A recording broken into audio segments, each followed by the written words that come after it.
श्री शिवाय नमस्तुभ्यम। दोस्तों, आप लोगों का नीलकंठेश्वर महादेव चैनल पर स्वागत है। तो अभी तक आप लोगों ने रुद्र संहिता के अध्याय 5वें का श्रवण किया। आज हम अध्याय 6 का पाठ करेंगे और आप लोगों को भी पढ़कर सुनाएंगे। तो हे महादेव, जो कोई भी आपका ये महान ग्रंथ शिव महापुराण देख रहा अथवा सुन रहा है, उसके ऊपर अपनी कृपा दृष्टि अवश्य रखना। तो चलिए जानते हैं कि 6 अध्याय में क्या बताया गया है। भगवान विष्णु की नाभि से कमल का प्रादुर्भाव, स्वेच्छावश ब्रह्मा जी का उससे प्रकट होना, कमला नाल के उद्गम का पता लगाने में असमर्थ ब्रह्मा का तप करना, श्रीहरि का उन्हें दर्शन देना, विवादग्रस्त ब्रह्मा विष्णु के बीच में अग्नि स्तंभ का प्रकट होना तथा उसके ओर छोर का पता न पाकर उन दोनों का उसे प्रणाम करना। तो ये बताया गया है 6वें अध्याय में। चलिए आगे सुनते हैं कि ब्रह्मा जी क्या कहते हैं। ब्रह्मा जी कहते हैं, देववर से जब नारायण देव जल में शयन करने लगे, उस समय उनकी नाभि से कमल भगवान शंकर के इच्छावश सहसा एक उत्तम कमल प्रकट हुआ, जो बहुत बड़ा था। उसमें असंख्य नाल दंड थे। उसकी कांति कनेर के फूल के समान पीले रंग की थी तथा उसकी लंबाई और ऊंचाई भी अनंत योजन थी।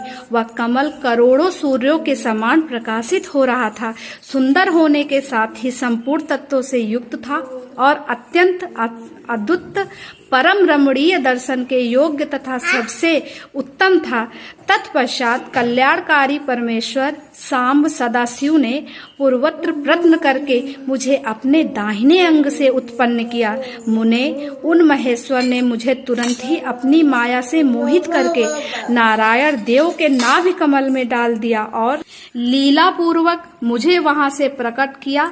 इस प्रकार उस कमल से पुत्र के रूप में मुझ हिरण गर्भ का जन्म हुआ। मेरे 4 मुख हुए और शरीर की कांति लाल हुई। मेरे मस्तक त्रिपुंड की रेखाएं से अंकित थे। तात भगवान शिव की माया से मोहित होने के कारण मेरी ज्ञान शक्ति इतनी दुर्बल हो रही थी कि मैंने उस कमल के सिवा दूसरे किसी को अपने शरीर का जनक या पिता नहीं जाना। मैं कौन हूँ, कहाँ से आया हूँ, मेरा कार्य क्या है, मैं किसका पुत्र होकर उत्पन्न हुआ हूँ और किसने इस समय मेरा निर्माण किया है। इस प्रकार संशय में पड़े हुए मेरे मन में यह विचार उत्पन्न हुआ, मैं किस लिए मोह में पड़ा हुआ हूँ। जिसने मुझे उत्पन्न किया है उसका पता लगाना तो बहुत सरल है।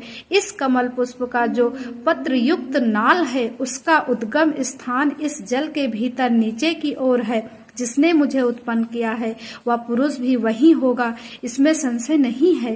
ऐसा निश्चय करके मैंने अपने को कमल से नीचे उतारा। मुने, उस कमल की एक नाल में गया और सैकड़ों वर्षों तक वहां भ्रमण करता रहा, किंतु कहीं भी उस कमल के उद्गम का उत्तम स्थान मुझे नहीं मिला। तब पुनः संशय में पड़कर मैं उस कमल पुष्प पर जाने को उत्सुक हुआ और नाल के मार्ग से उस कमल पर चढ़ने लगा। इस तरह बहुत ऊपर जाने पर भी मैं उस कमल के कोसों का न पा सका।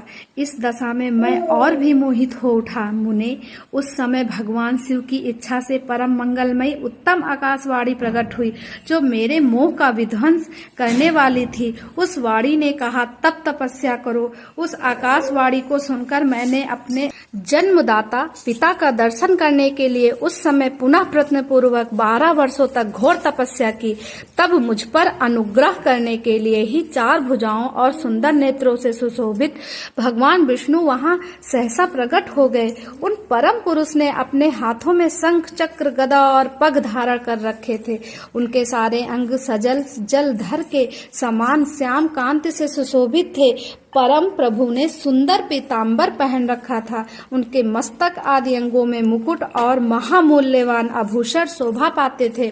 उनका मुखारबिंद प्रसन्नता से खिला हुआ था। मैं उनकी छवि पर मोहित हो रहा था। वे मुझे करोड़ों कामदेव के समान मनोहर दिखाई दिए। उनका वह अत्यंत सुंदर रूप देखकर मुझे बड़ा आश्चर्य हुआ। वे सांवली और सुनहरी आभा से उदासित हो रहे थे। उस समय उन सद तस्व स्वरूप सर्वात्मा चार भुजा धारण करने वाले महाबाहु नारायण देव को वहां उस रूप में अपने साथ देखकर मुझे बड़ा हर्ष हुआ। तदंतर उन नारायण देव के साथ मेरी बातचीत आरंभ हुई। भगवान शिव की लीला से वहां हम दोनों में कुछ विवाद छिड़ गया। इसी समय हम लोगों के बीच में एक महान अग्नि स्तंभ ज्योतिर्मय लिंग प्रकट हुआ। मैंने और विष्णु ने क्रमशः ऊपर और नीचे जाकर उसके आदि अंत का पता लगाने के लिए बड़ा प्रयत्न किया, परंतु हमें कहीं भी उसका और छोर नहीं मिला। मैं थक कर ऊपर से नीचे लौट आया और भगवान विष्णु भी उसी तरह नीचे से ऊपर आकर मुझसे मिले। हम दोनों शिव की माया से मोहित थे। श्री हरि ने मेरे साथ आगे पीछे और अगल बगल से परमेश्वर शिव को प्रणाम किया। फिर वे सोचने लगे, यह क्या वस्तु है? इसके स्वरूप का निर्देश नहीं किया जा सकता, क्योंकि ना तो इसका कोई नाम है और ना कर्म ही है।